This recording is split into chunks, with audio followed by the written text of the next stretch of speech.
ओम श्री सीतारामाय नमः। श्री रामचरितमानस के कथाक्रम में आज की कथा दोहा संख्या 89 से कथा का श्रवण करेंगे। कहा हमार न सुनेहु तब नारद के उपदेश, अब भा झूठ तुम्हार पन जारऊ काम महेश। नारद जी के उपदेश से तुमने उस समय हमारी बात नहीं सुनी, अब तो तुम्हारा प्रण झूठा हो गया, क्योंकि महादेव जी ने काम को ही भस्म कर डाला। सुनी बोली मुस्काई भवानी, उचित कहो मुनिवर विज्ञानी। तुम्हारे जान काम अब जारा, अब लग शंभु रहे सविकारा। यह सुनकर पार्वती जी मुस्कुराकर बोली, हे विज्ञानी मुनिवरों, आपने उचित ही कहा। आपकी समझ में शिव जी ने कामदेव को अब जलाया है, अब तक तो वे विकार युक्त अर्थात कामी ही रहे। हमरे जान सदा शिव जोगी, अज अनवद्य काम अभोगी। जो मैं शिव से अस जानी, प्रीति समेत कर्म मन बानी। किंतु हमारी समझ से तो शिव जी सदा से ही योगी, अजन्मा, अनिंद्य, काम रहित और भोगहीन है।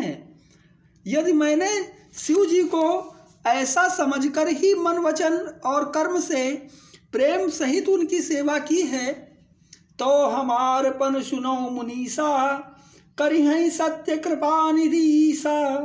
तुम जो कहा हर जार उमारा, सो अति बड़ विवेक तुम्हारा। तो हे मुनीश्वरों सुनिए, वे कृपा निधान भगवान मेरी प्रतिज्ञा को सत्य करेंगे। आपने जो यह कहा कि शिव जी ने कामदेव को भस्म कर दिया, यही आपका बड़ा भारी अविवेक है। तात अनल कर सहज शुभाऊ, हिमते ही निकट जाई नहीं काऊ।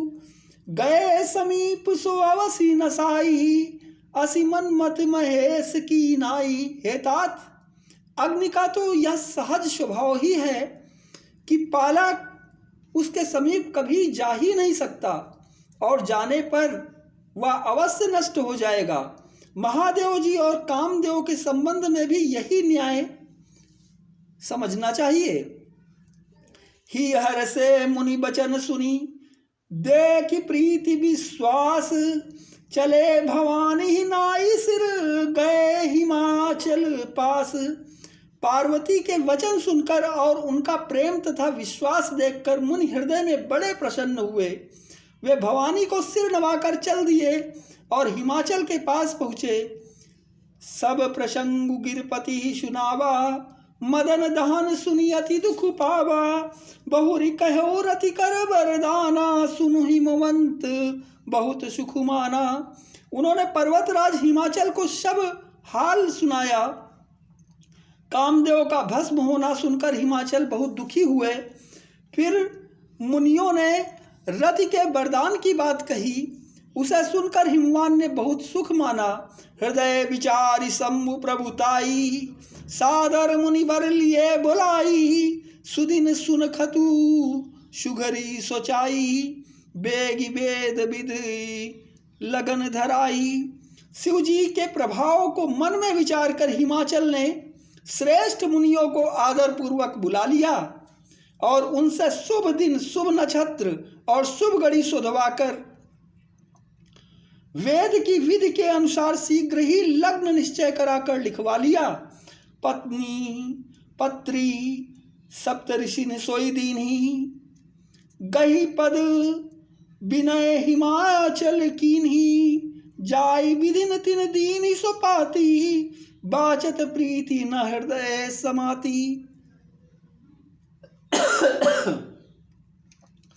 पत्री सप्तऋषि न सोई दीन्ही, गही पद विनय हिमाचल कीन्ही। जाय विधि तिनि दीन सो पाती, बाचत प्रीति न हृदय समाती। फिर हिमाचल ने वह लग्न पत्रिका सप्तऋषियों को दे दी और चरण पकड़कर उनकी विनती की उन्होंने जाकर वह लग्न पत्रिका ब्रह्मा जी को दी। उसको पढ़ते समय उनके हृदय में प्रेम समाता न था। लगन बाची अज सबहि सुनाई, हर से मुनि सब सुर समुदायी। सुमन वृष्टि नभ बाजन बाजे, मंगल कलश दशहु दिशि साजे। ब्रह्मा जी ने लग्न पढ़कर सबको सुनाया। उसे सुनकर सब मुनि और देवताओं का सारा समाज हर्षित हो गया। आकाश से फूलों की वर्षा होने लगी, बाजे बजने लगे और दसों दिशाओं में मंगल कलश सजा दिए गए। लगे सवारन सकल सुर, वाहन विविध विमान।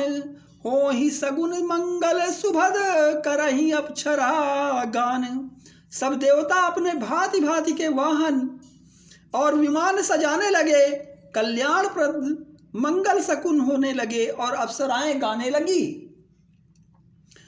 शिवहि शंभुगन करहि सिंगारा, जटा मुकुट अहि मौरु संवारा। कुंडल कंकन पहिरे ब्याला, तन विभूति पट के हरि छाला। शिव जी के गण शिव जी का श्रृंगार करने लगे। जटाओं का मुकुट बनाकर उस पर सांपों का मौर सजाया गया। शिव जी ने सांपों के ही कुंडल और कंकड़ पहने, शरीर पर विभूति रमाई और वस्त्र की जगह बाघंबर लपेट लिया। शशि ललाट सुंदर सिर गंगा, नयन तीन उपबीत भुजंगा। गरल कंठ उर नर सिर माला, असिव वेश शिव धाम कृपाला। शिव जी के सुंदर मस्तक पर चंद्रमा, सिर पर गंगा जी, तीन नेत्र, सांपों का जनेऊ, गले में विष और छातों पर नरमुंडों की माला थी। इस प्रकार उनका वेश अशुभ होने पर भी वे कल्याण के धाम और कृपालु हैं। कर त्रिशूल अर डमरू विराजा, चले बसा चढ़ी बाजहि बाजा। देख शिवहि सुर त्रिय मुसुकाही, बर लायक दुल्हिन जग नाही। एक हाथ में त्रिशूल और दूसरे में डमरू सुशोभित है। शिव जी बैल पर चढ़कर चले, बाजे बज रहे हैं। शिव जी को देखकर देवांगनाएं मुस्कुरा रही हैं और कहती है कि इस वर के योग्य दुल्हन संसार में नहीं मिलेगी।